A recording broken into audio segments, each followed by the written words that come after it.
Ameenpur GHMC circle పరిధిలోని BNR కాలనీలో నివాసం ఉంటున్న చిలకలూరిపేటకు చెందిన శిరీష చిట్టీల వ్యాపారిగా అవతారం ఎత్తింది.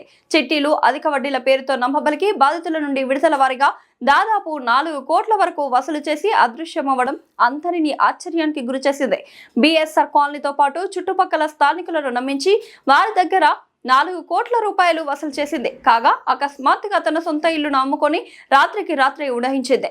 దీంతో మోసపోయామని తెలిసిన బాధితులు అమీన్పూర్ పోలీస్ స్టేషన్లో ఫిర్యాదు చేశారు. రంగంలోకి దిగిన పోలీసులు బాధితుల ఫిర్యాదు మేరకు కేసు నమోదు చేసి పోలీసులు నిందితురాల కోసం ప్రత్యేక బృందాలతో గాలింపు చర్యలు చేపట్టారు.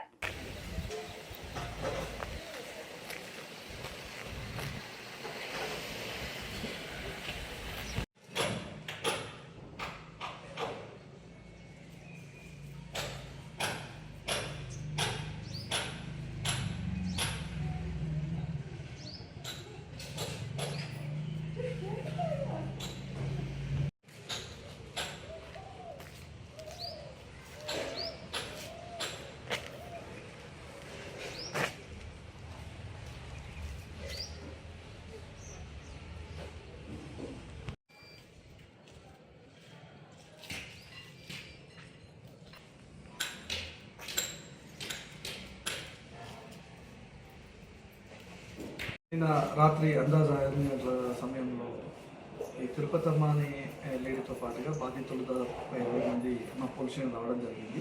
ఈ బిఎస్ఆర్ కాలనీలో నివాసం ఉండే రాయిని శిరీష ఆమె హస్బెండ్ సాంబశివరావు అనే వీళ్ళిద్దరూ గత 20 సంవత్సరాలుగా చిట్టీల వ్యాపారం పేరుతో పబ్లిక్ దగ్గర నెల వాయిదాలు వసూలు చేస్తూ చిట్టీల వ్యాపారం చేస్తున్నారు. ఈ క్రమంలో అందరి దగ్గర కొంతమంది దగ్గర అప్పులు కూడా అంటే వడ్డీలకు డబ్బులు కూడా తీసుకొని చిట్టీ డబ్బులు ఇవ్వకుండా తీసుకున్న అప్పుకు ప్రతి కూడా అసలు కూడా ఇవ్వకుండా మమ్మల్ని మోసం చేశారని దాదాపు 20 మంది బాధితులు మమ్మల్ని మా దగ్గర రావడం జరిగింది. వాళ్ళ దగ్గర కంప్లైంట్ తీసుకొని ఒక ఎఫ్ఐఆర్ చేసాము అండ్ దానిపైన ఇన్వెస్టిగేషన్ చేస్తున్నాం. ఎంత అమౌంట్ ఉండొచ్చు సార్?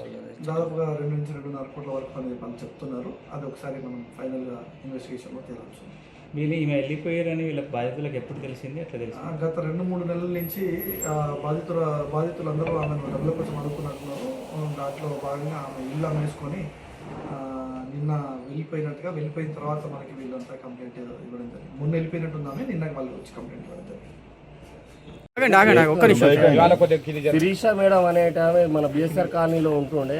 ఆ పక్కనే మేము 2వ రోడ్ నెంబర్లో ఉన్నాము, ఆమె 3వ నెంబర్లో ఉంది. మనకు ఒక 8 సంవత్సరాల నుంచి మాకు తెలుసు చిట్టీల వ్యాపారం చేస్తుందని. మేము చిన్నగా చిట్టీలు వేస్తా పోయాము. మాకు లాస్ట్ 3 మంత్స్ బ్యాక్ మా చిట్టీ అయిపోయింది. 30 నెలలు కట్టాము. నెలకు 13,000 లెక్క 30 నెలలు కట్టించుకుంది. ఇక డబ్బులు అడిగితే ఇల్లు అమ్మాను, కొంచెం ఇబ్బంది ఉంది, నేను డబ్బులు ఇచ్చేస్తాను. మొన్న వారం రోజుల కింద కూడా గొడవ పడ్డాం. బాగా పడితే లేదండి మీకు 6వ తారీఖు నాడు క్లియర్ అయిపోతుంది, నాది రిజిస్ట్రేషన్ ఉందని చెప్పింది. దాంతో మేము నమ్మేసి సరే అనేసి నిమ్మలంగా ఉన్నాము. మేము ఏదో డైలీ వేజ్ చేసుకొని నెలకు 13,000 లెక్క 30 నెలలు కట్టుకున్నాక మమ్మల్ని నిట్టున ముంచి వెళ్ళిపోయింది. అసలు వీళ్ళని నమ్మాలంటే కూడా మాకు ఎంత బాధగా ఉందంటే, మేమంటే ఏదో చిన్నగా మేము ఏదో చేసుకొని బతికి రూపాయి వెనకేసుకున్న డబ్బులన్నీ ఎత్తుకొని పోయింది. మాకు రాత్రి తెలిసింది. వచ్చే వరకు అందరి పరిస్థితి ఇది సార్. ఇట్లాంటి వాళ్ళని చిట్టీల వ్యాపారులను కొంచెం నిఘా పెట్టి పోలీసు వారు కొంచెం ఏదైనా సాయం చేయగలరని మాకు. మాది బిఎస్ఆర్ కాలనీ సార్. మా పేరు రాజు అండి. నా పేరు జర చూడండి. చిట్టీలు రన్ చేస్తుంది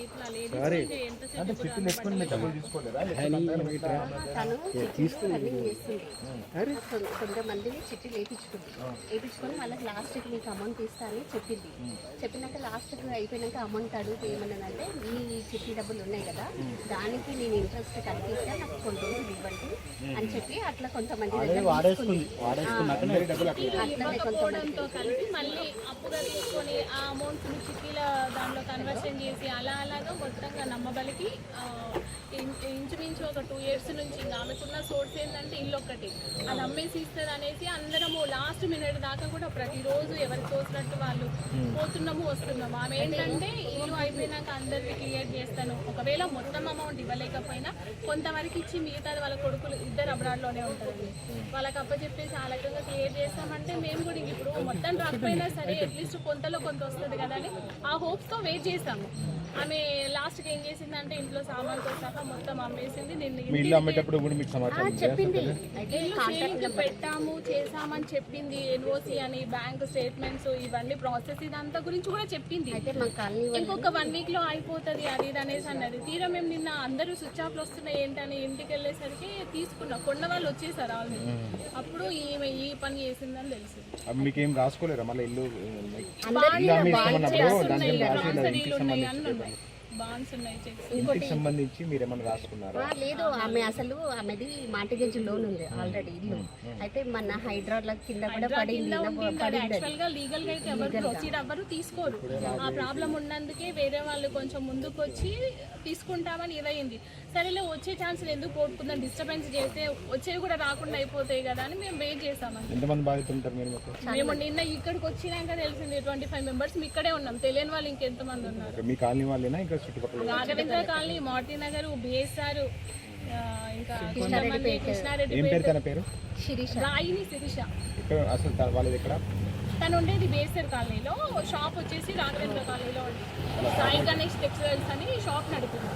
వాళ్ళ ప్రాపర్ వాళ్ళ చిలకలూరుపేట.